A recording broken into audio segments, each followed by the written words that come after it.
धुळ्यातील शासकीय विश्रामगृहात कोट्यवधी सापडल्याचं प्रकरणी 9 दिवसांनंतर अर्जुन खोतकरांच्या पीएवर गुन्हा दाखल झालेला आहे। पीए किशोर पाटीलसह आणखी 2 जणांवर गुन्हा दाखल करण्यात आलेला आहे।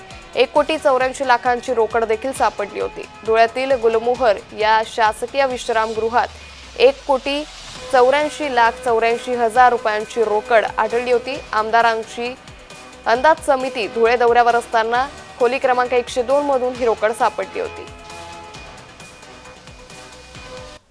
भारतीय न्याय संहितेच्या कलम 61, कलम 170 लाचलुचपत, कलम 228, 227 खोटा पुरावा, कलम 318 फसवणूक, कलम 111 संघटित गुन्हेगारी, कलम 140 खंडणी गोळा करणे, कलम 240 आणि 238 घडलेल्या घटनेची खोटी माहिती देणे,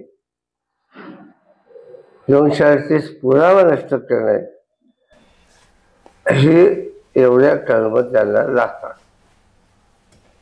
या संदर्भातला अधिकचा तपशील पाहूयात ग्राफिक्सच्या माध्यमातून। धुळ्यातील शासकीय विश्रामगृहाच्या 2 नंबर खोलीतून घबाड जप्त करण्यात आलं।